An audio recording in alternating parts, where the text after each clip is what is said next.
kami dari kuasa hukum ya, tergugat 1 dan tergugat 2 hadir mewakili klien kami untuk menghadiri sidang mediasi ya, yang kemudian sidang mediasi ini dipimpin oleh Ibu Luciana Apang ya.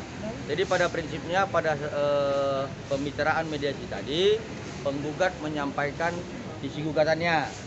Tapi ada hal yang menarik, hakim mediator ada menyatakan bahwa perjanjian itu tidak harus tulisan, bisa lisan, karena itu pernah terjadi pada saat zaman dulu beliau sebagai di kampung ya gitu. Dan kemudian kami dari tergugat 1 dan tergugat 2, ketepatan saya ya, yang sekarang dijuluki pengacara kampung, mengaminkan apa yang disampaikan oleh Ibu Luciana, bahwa sampai dengan sekarang saya masih mewarisi perjanjian lisan itu, yaitu sampai dengan sekarang saya juga masih berkomunikasi by phone ya, kepada buruh tani yang di kampung kami ya, saya sebutkan Desa Narigunung, Kecamatan Tiganregat, Kabupaten Garut, Sumatera Utara. Saya masih berkomunikasi. Saya suruh dia ya, buruh tani itu, untuk bercocok tanam ya secara lisan dan sepakat tidak melakukan tekanan kepada buruh tani itu ya, sepakat di situ. Artinya ketika kami sepakat maka ada prestasi di situ.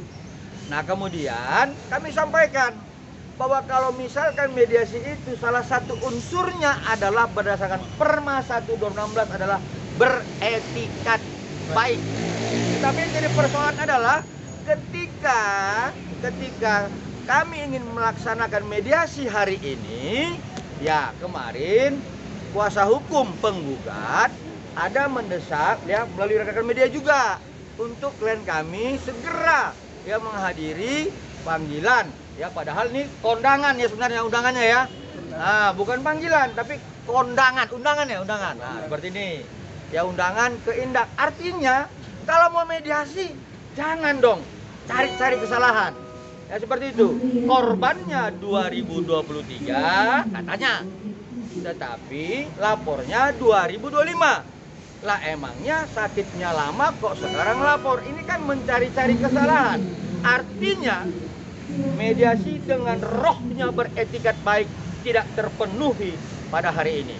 Yang kedua saya sampaikan, kalau perjanjian lisan seharusnya tidak ada yang boleh tertekan, seperti kami sampaikan. Nah kemudian lanjutannya adalah dilakukan mediasi lanjutan tanggal 1 Juli. Saya pikir demikian. Silakan, rekan Yowan. Itu sudah pasti dia merasa tertekan ya terhadap produknya yang diburuk-burukkan mulai Oktober 2024 dijelek-jelekkan, bahkan ada bahasa yang nanti kita akan buktikan di sidang pidana, kredibilitas dokter akan hancur. Itu kan tekanan. Ada bahasa itu akan disampaikan dalam persidangan berbentuk WA ya, seperti itu.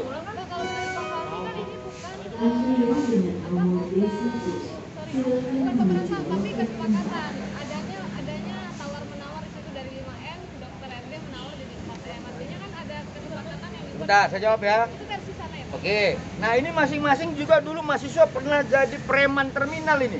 Ya pernah nih ya, pada saat mengambil uang diktatnya dia sering katakan dia malak orang, malak mahasiswa yang lain, kasih 1.000, tawar dong bang, bisa kan? Tukang palak juga suka nawar gitu loh. Kenapa? Kebutuhannya memang malak. Ini semua ini bekas-bekas mahasiswa tukang malak dulu ini. Ya, jadi pemalakan pun juga boleh tawar menawar seperti itu. Jadi kalau ada yang tertekan salah satu pihak dinilai pemerasan. Artinya di situ tidak terpenuhi adanya prestasi, tekanan, pemerasan. Bang, Oke? ini kan juga akhirnya mediasinya agak lompat jauh ya Bang ke tanggal 1 Juli. Ketika itu dibilangnya sama dari pihak sebelah kalau misalkan ada karena mempersiapkan laporan yang ada di Polda Bang. Nah, Apa sih namanya PCR yang nah, ada korbannya itu? itu dia yang saya sampaikan tadi. Maunya mediasi mau baik-baik, tapi didesak laporkan klien kami. Kan begitu. Kami akan melengkapi dokumen-dokumen lainnya. Karena kemarin kan klien kami diundang. Sekali lagi, diundang bukan dipanggil. ada beberapa dokumen termasuk CV-nya dan lainnya kami harus laporkan kembali ke Indak hari Selasa. Bukan kami tidak mau, tapi karena memang kami sudah menjanjikan itu. Seperti itu. Tanggal berapa itu Bang mungkin menyerahkan dokumen? Silakan, Pak Robert. Mana Pak Robert? Ya, jadi sesuai dengan permintaan dari Indak kemarin itu, kita dikasih waktu tanggal 24. Jadi kebetulan tadi pihaknya penggugat meminta kita ketemu tanggal 24. Sementara kalau kita datang ke sidang sini tanggal 24, di Indak kita nggak datang, jadi diomongin lagi. Tuh nggak datang tuh ke Indak, nggak datang, kan masalah kita begitu. Ya sementara kita mau baik-baik mediasi, kita diplosin di Indak, nggak tahu mediasi apa jadinya kalau begitu. Ya, jadi kita masih ke Indak harus kita lengkapi. Kalau nanti di sana nggak, itu lebih penting. Ya, katanya nanti kalau nggak datang ditangkap, ya kan katanya ditangkap. Tapi lebih penting itulah daripada mediasi ini. Jadi kita minta dihindarkan lagi tangkap. Berarti tanggal 1 keluarga ini juga akan hadir ya Bang pada tanggal 1 Juli mendatang untuk mediasi sendiri.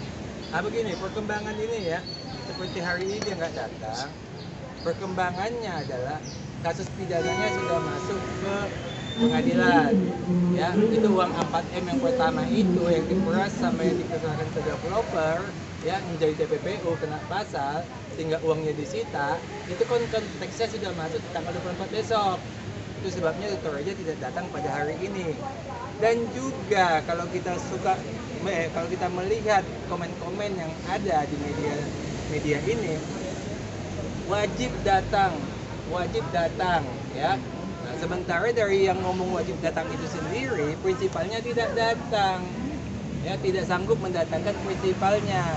Jadi menurut kami kalau memang tidak sanggup mendatangkan prinsipal, ya jangan menggugat lah, supaya kewajibannya tidak laksanakan tapi menggugat.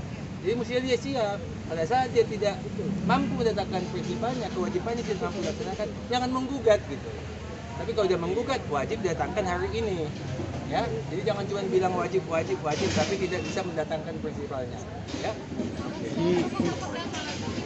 Prof. Damayan, ya silakan Pak Surya. Jadi kami tegaskan bahwa klien kami Dr. Reja saat ini patuh dan taat atas peraturan Mahkamah Agung untuk melakukan mediasi. Mediasi itu kami laksanakan, tapi dengan pasti kami nyatakan klien kami tidak mau berdamai. Tegas kami nyatakan bahwa klien kami tidak mau berdamai, silahkan proses hukum dijalankan sebagaimana mestinya. Jadi tidak ada alasan takut atau tidak, tapi yang pasti klien kami tidak mau damai. Silahkan mekanisme hukum.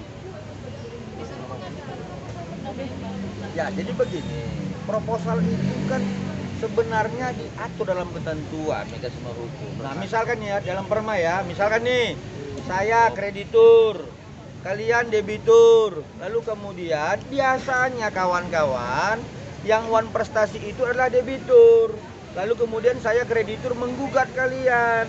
Nah, lalu akhirnya ada di situ proposal untuk menyelesaikan hutang piutang, begitu loh. Nah, jadi ya kalau kami merasa memang dianggap penggugat melakukan wan prestasi, utang apa yang kami miliki, berapa, di mana kami berutang, uang kami yang diperas, kok sekarang kami bilang berutang.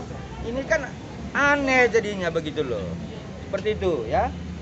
Dari 4 miliar yang disita itu apa sudah terinfo belum Bang? Berapa jatah NM, berapa jatah mahasiswa? Nah, itu nanti akan dibuka dalam dakwaan ya. Itu kan materi pokok perkara. Yang pasti bahwa terjadinya pergeseran uang 4 miliar itu sudah dilaksanakan sebesar 2 miliar secara transfer dan sebesar 2 miliar secara cash langsung. Dengan bahasa ancaman, tekanan, kalau lu nggak kasih, hancur kredibilitas lu. Seperti itu. Jadi begini, uang itu bukan dibagi-bagi, bukan dibagi-bagi untuk berdua, bukan. Uang yang 4M ini digunakan untuk membayar ke developer. Karena penggugat punya kewajiban, dikasihlah uangnya ke developer. Akibat pemberian uang ke developer ini menjadi TPPU. Itu penyebabnya TPPU-nya. Jadi supaya mungkin tanya TPPU-nya di mana? Uang yang diperas 4M diserahkan ke developer, itu menjadi TPPU. Karena dia dua-duanya kena pasal, pemerasan TPPU kena pasal, makanya uangnya disita. Ya, jadi uangnya disita. Jadi jangan salahkan kami kalau uang itu disita, ya memang itu kena pasal dua-duanya. Jadi bukan dikasih ke Mail sama ke NM, enggak. Oh, transfernya ke itu bang. Transfernya itu ada dibuat transfer not kita kepada PT Bumi Wasesa, ya. Nah, itu jelas ya.